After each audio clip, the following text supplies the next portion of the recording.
ప్రతి బిడ్డకు బిడ్డలు చూసే వరకు సాయంకాల శుభాలు వందనాలు. Praise the lord. వందనాలు. Thank you.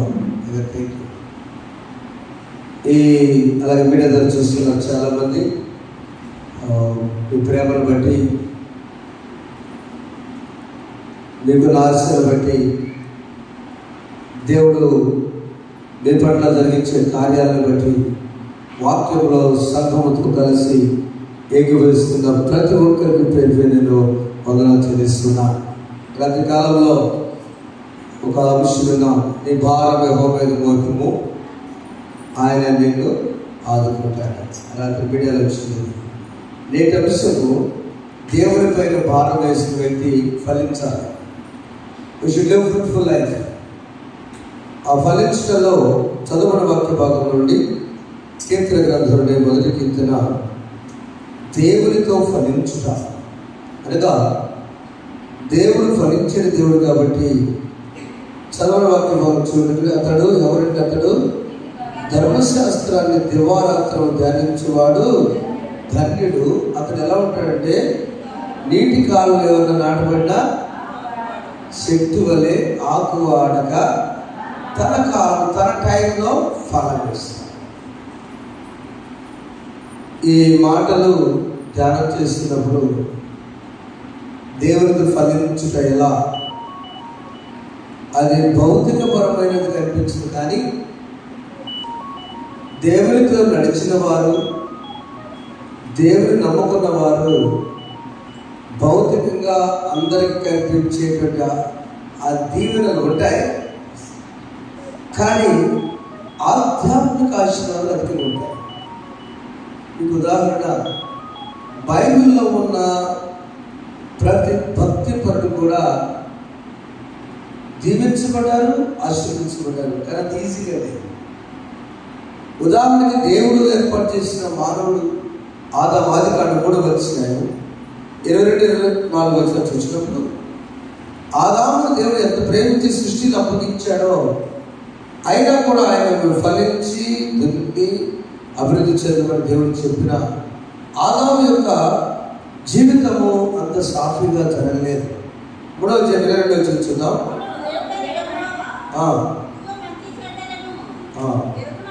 ఎరిగినట్లు ఆదాము మనలో ఒకరి వంటి వాడాయను.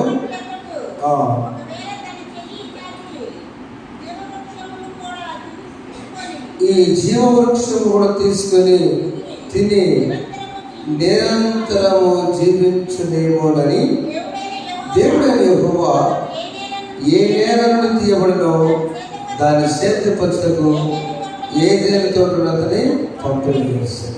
అంతకుముందు నా లైఫ్ వేరు, దేవుని నుంచి దేవుని ఆత్మని మీరి బయటకు వచ్చిన లైఫ్ వేరు. దేవునితో ఉన్నప్పుడేమో సేద్యం చేసినంత కష్టం అక్కర్లా. కానీ 4 నదులు దేవుడు పెట్టాడు. దేవుడు ముందే ఎదుగున్నాడు, మహాజ్ఞాని దేవుడు. ఈ 4 నదుల్లో ఏదో ఒక రోజు నా బిడ్డ నాకు దూరం అవుతాడు. సేద్యం చేయడానికి, వ్యవసాయానికి నీళ్లు కావాలి. కాబట్టి ఆ వ్యవసాయానికి కావాల్సిన దేవుడి ముందు వనరులు ఇచ్చాడు. అంటే దేవుడి ప్రేమ, దేవుడి బిడ్డను విడిచిపెట్టాడు. తండ్రి దూరమైన కొడుకు గురించి అధికంగా ఆలోచిస్తాడు దగ్గర వాళ్ళకంటే. ఆ దూరం వెళ్ళేటప్పుడు బైబిల్ కాలేజీకి ఒక కుర్రాడు, అవునస్తులు, నేను ఇవన్నీ అక్కర్లేదు, నేను వెళ్ళిపోతున్నాను, అమ్మను పట్టుకున్నాడు. అమ్మ నేను మాత్రం చదువుకొని బైబిల్ కాలేజీ. వాళ్ళ నాన్నగారు అంటారు, అయ్యా డిగ్రీ పూర్తి చేసి వెళ్ళంటున్నాడు. తప్పదే కూడా, ఆ డిగ్రీ చదువుకొని వెళ్ళు, నేను కాదని ఒక్కడే కొడుకు, ఆడపిల్లడు, నువ్వు ఒక్కడవేనా బ్యాంకులో అటెండర్గా చేస్తాడు. మంచిదే, అంతకుముందు ఏదో అడవడం దేవుని తెలుసుకున్నావు. కానీ ఈ ఒక్క సంవత్సరం డిగ్రీ అయిపోద్ది అని సేవకుడు పిలిచి, ఇప్పుడు చెప్పి ఏం చేద్దాం, ఇక ఒప్పుకోవట్లా, నేను పూరే వెళ్ళిపోతాడు. సరే ఏడుస్తా, తండ్రి దూరంగా వెళ్ళి కళ్ళు అనుకొని, నాన్న ఇల్లు వస్తానట్ల, అమ్మ ఇల్లు వస్తానంటున్నాను. ఆయన ఇంకా ఏడుస్తున్నాడు. ఆ గేట్లోకి వెళ్ళిన తర్వాత ఆ సీట్ చూస్తూ ఉన్నాను. అప్పుడు అట్లా కాదులే, అన్న కాదు అని తెలియదన్న దేవుడు అని పిలిచాడు. ఏం పిల్లలు దేవుడు తల్లిదండ్రులు ఎక్కువ, తల్లిదండ్రులు దేవుడు లేకుండా. చూడండి, అప్పట్లో కొత్తగా ఏటీఎం కార్డ్స్ వచ్చాయి, అందరి దగ్గర ఏటీఎం కార్డు లేవు.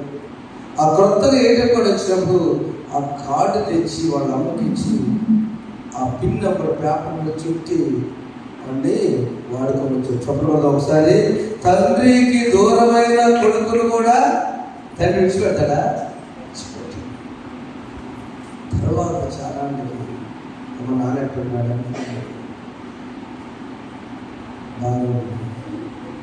అమ్మ నాన్న బాధపడుతున్నాడా? బాధపడుతున్నాడు. ఇప్పుడు నేను ఎవరు తీసాడా?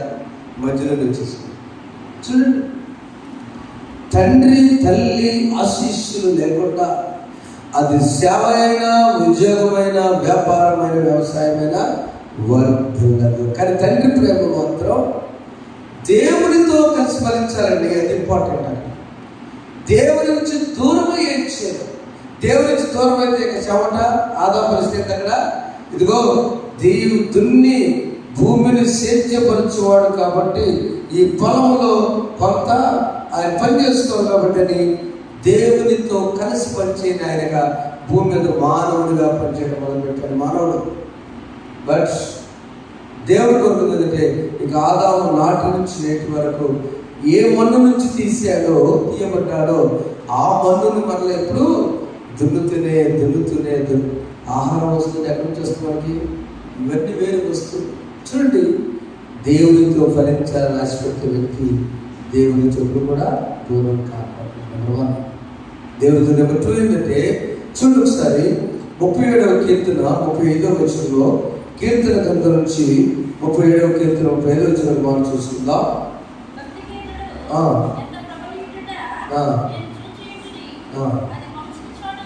మొలచిన చోటనే అంతే, ఎక్కడ మొలచిన చోటనే అతడు వర్ధిల్లును. ఆ విత్తనము మొలచిన చోట విస్తరించిన చెట్టు వాడు వర్ధిల్లును. చాలా ప్రాముఖ్యత ఏంటంటే, నాటబడిన విత్తనము మరియు నేల చాలా ప్రాముఖ్యం. The seed and the land most important. BA Swami గారని చాలా గొప్ప దైవజనుడు శ్రీకారం ఒక సభలో కూర్చున్నాడు. అప్పుడు మన ప్రసంగికులే కాదు, పాట పాడాడు. అన్న చెప్తే నన్ను కూడా ఆహ్వానించారు. అక్కడికి జస్ట్ ప్రాతగా ఆహ్వానించారు. ఆహ్వానించినప్పుడు చాలా సైలెంట్గా సభ జరుగుతుంది. కూర్చున్నప్పుడు ఆశీర్వాదం అంటే 2 అని చెప్పాడు ఆయన. బైబిల్ గ్రంథం మొత్తం కూడా విభజించబడి ఆశీర్వాదం 2గా విభజించారు. ఏంటో తెలుసా? The seed and the land. సంతానము భూమి, విత్తనము భూమి. విత్తనము అనేటువంటిది సీడు ఒకసారి అక్కడ భూమిలో నాటిన తర్వాత ఈ విత్తనము భూమి కలిసి ఉండాలి. కలిసి ఉంటేనే ఫలించుట. అవునా? భూమి ఎప్పుడు కూడా మరి ఎక్కడి నుంచి వస్తుందో ఆ రుచి, ఎక్కడి నుంచి వస్తుందో ఆ భూమి నుంచి ఆ యొక్క ఎంత మామిడి పండు తింటే ఎంత రుచిగా ఉంటుంది. ఎక్కడి నుంచి వచ్చింది? మట్టేగా. మట్టిలో నుంచి ఎక్కడ తీసుకొచ్చాడు దేవుడు? అసలు మట్టిలో ఎంత తీపేస్తే అంత బంగారు పండాలని ఏదనుకుంటే అన్ని ఫ్రూట్స్ ఎక్కడి నుంచి వస్తున్నాయి? భూమి ఎప్పుడైతే నిజమైన విత్తనము విత్తబడినదో ఆ విత్తనం దేవుడు ఫలింపజేస్తాడు. చెప్పకూడదు, ఒకసారి గట్టి చెప్పకూడదు. ఆ విత్తనము, ఆ భూమి చాలా ప్రాముఖ్యం. అదే ఆశీర్వాదం. భూమి ఎప్పుడు ఆశించబడుతుంది. విత్తనం కూడా మనకు మరింత విత్తనాన్ని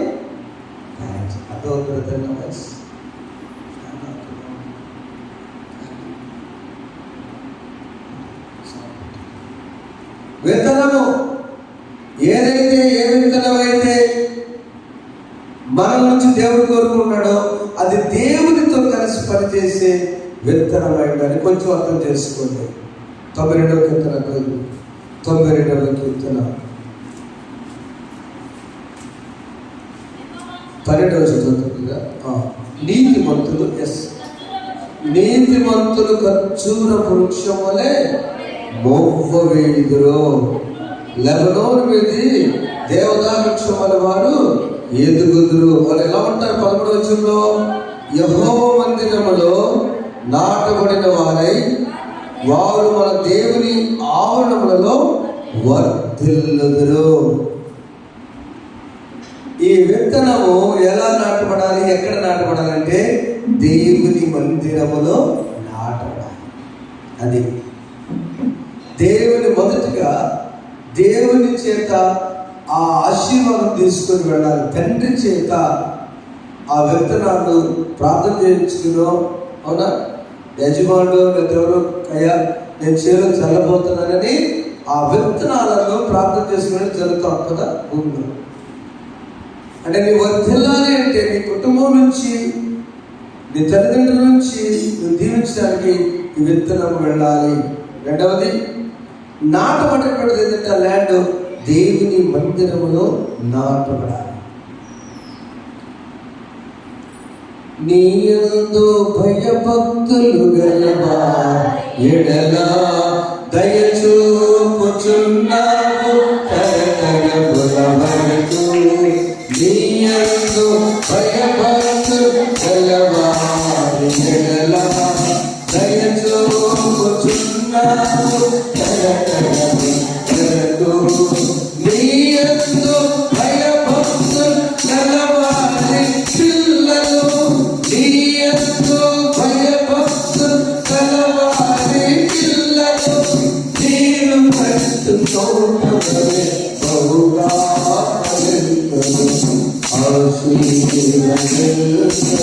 సేవా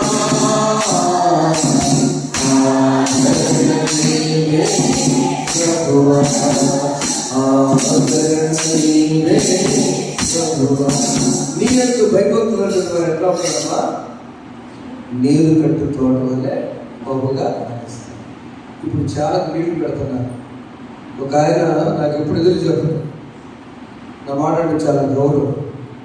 నేను 2 సార్లు ఫోన్ చేసిన, పాస్టర్ గారు వస్తున్నాను, కాస్త ఇంట్లో కొద్దిగా రిపేర్ చేస్తున్నాం, మనం కాస్త శుభ్రంగా ఇల్లు సరిచేయచ్చు, స్క్రీన్లు అవన్నీ శుభ్రం చేస్తున్నాం. ఎందుకంటే వస్త్రాలు గారు అపెయింటెడ్ అని అందరికీ అలసిపోయేటట్టు అర్ధరాత్రి పగలు రాత్రి. అందుకే మీకు కూడా ఫోన్ చేయలేదు. మంగళ బుధ గురు 3 days 72 గంటలు. మేము బహుశా ఆ 72 గంటలు ఒక 8 గంటలు కూడా పడుతుంది.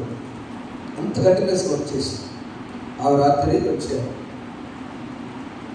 వచ్చినప్పుడు అంటే శుభ్రపరుస్తాము, డస్ట్ ర్యాప్ ఉంటారు.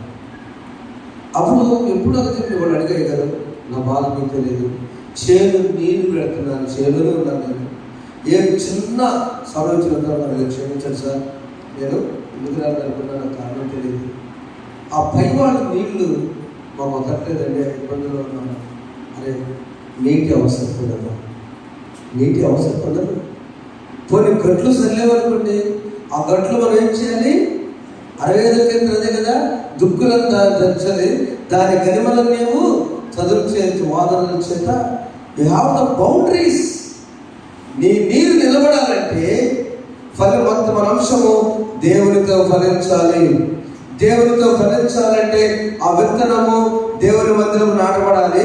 ముందు తండ్రి ఆశీస్సులతో దేవుని ఆశీర్వాదం తీసుకుని బయలుదేరాలి. అప్పుడు ఆ భూమి విత్తనము కలిసి 2 ఐక్యత ఉంటేనే ఫలము వస్తుంది. రెండవదిగా ఎక్కడ నాటబడాలంటే శ్రేష్టమైన దేవుని మందిరము నాటబట్టుగా ఆ స్థలాన్ని కూడా మనము అభిషేకించబడిన స్థలంగా ఇవ్వాలి. మూడవది ఎవరంటే నీతిమంతులు ఖర్జూర వృక్షం వలె మొదలు. ఎవరు నీతిమంతులు? అబ్రహాము దేవుని నమ్మను, అతనికి నీతిగా. ఏంటి అబ్బాయి, ఏంటి ఆయన నమ్మింది అబ్రహాము? నేను ధ్యానం చేస్తూ వస్తుంటే రాత్రి ఆ అంశం చెప్పలా, నీ భారం యెహోవా మీద మోపటం అంటే అబ్రహాముకి 2 రకాల భారాలు ఉన్నాయి. బరువు వేరు, భారం వేరు. బరువు అంటే ఇంత మోస్తామని వెయిట్ అంటారు, కేజీ లెక్క చెప్పొచ్చు. మనసులో వేదనతో తూయగలవమ్మా? నీ మనసు, నీ వేదన తూయగలవా? నా వేదన తూయగలవా? దానికి ఏమైనా మెజర్మెంట్స్ ఉన్నాయా? పరిమాణాలు ఉన్నాయా? కొలమానాలు ఉన్నాయా? ఇన్ని కేజీలు, ఇన్ని పౌండ్స్, ఇన్ని మీటర్లు ఉందా? మనిషిలో ఉన్న భారాన్ని ఎవరు కూడా కలవలేదు. అబ్రాహాము వచ్చిన సమస్య పిల్లలు లేరనుకుంటేనేమో దేవుడు సంతానం విస్తరింపజేసి ఇస్తున్నాడు ఆకాశం చెప్పా. 70 సంవత్సరాలప్పుడు 100 ఏళ్ళ దాకా మాట్లాడబోతుండే, శారమ్మ ముసలం అయిపోతుండే. పోనీ యువకులకు దేవుడు కొడుకుని ఇస్తేనేమో బ్రహ్మాండ సంతోషంగా 22 ఏళ్ళు హ్యాపీగా ఉన్నాడు. అబ్రాహాము 122 సంవత్సరాలు వచ్చినాయి, కొడుకు 22 సంవత్సరాలు, శారమ్మ 112 సంవత్సరాలు. ఈ పరిస్థితుల్లో దేవుడు అన్నాడు 22 అధ్యాయం నువ్వు ఒక్కగా ఉన్న కుమారుడిని నాకు తీసుకురా, ఫలించమని చెప్పావు కదయ్యా, విస్తరింప చేసావు కదా, తీసుకురా అనగానే ఏం చేశాడు? 22 మందికి చదువుతాడా?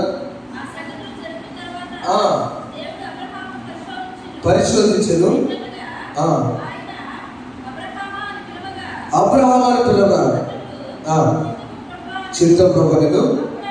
అప్పుడు ఆయన చూడండి, ఈ ఫలించిన అబ్రహాము దేవుని నమ్మెను, అది అతనికి నీతిగా ఎంచబడి. బాగుంది.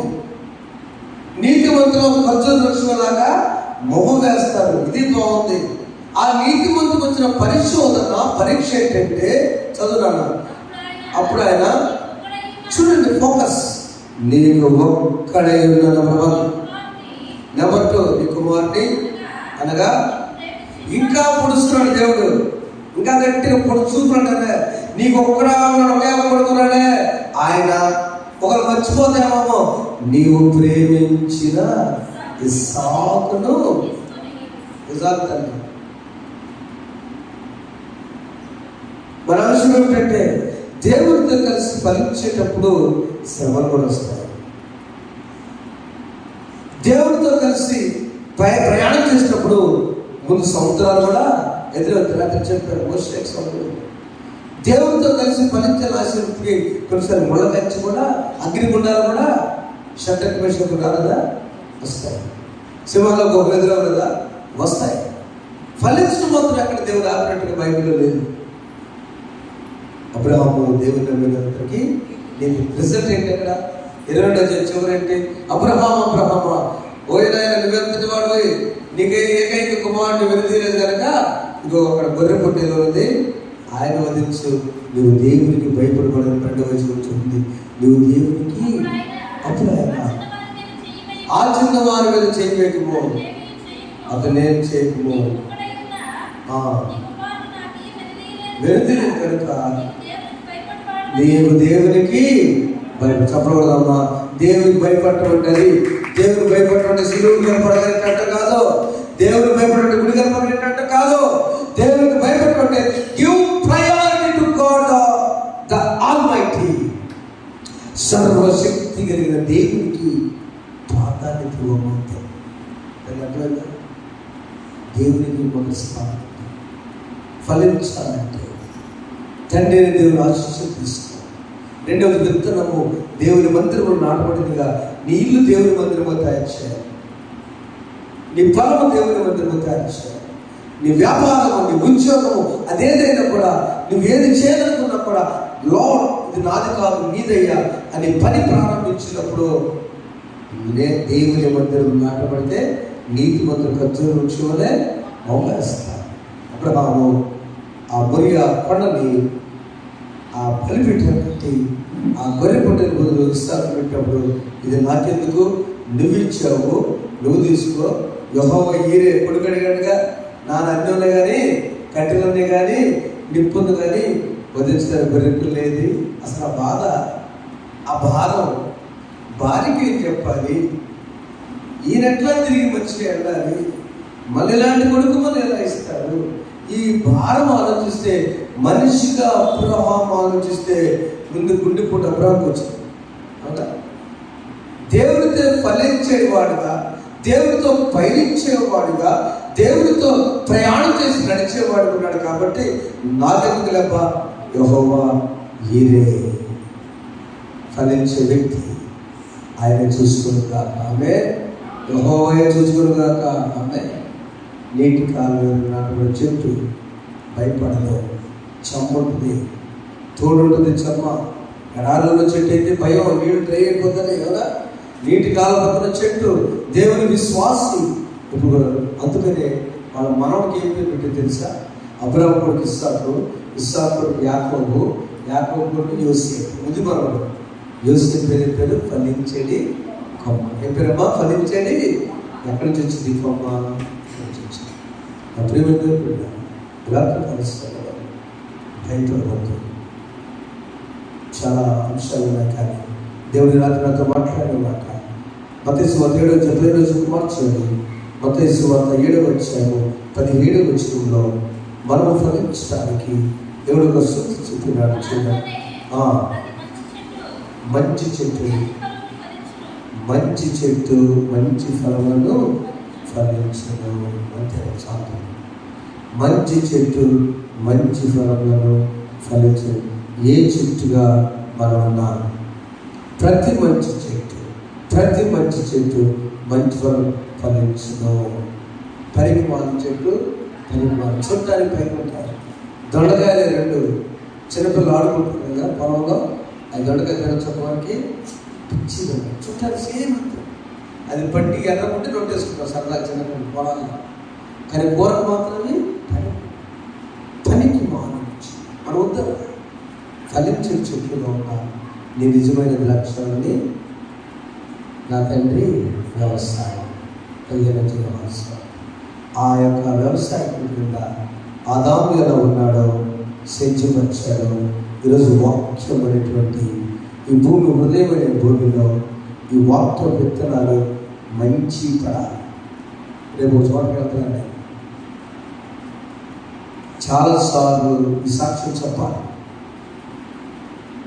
చాలా చోట్ల తిరిగి వచ్చింది.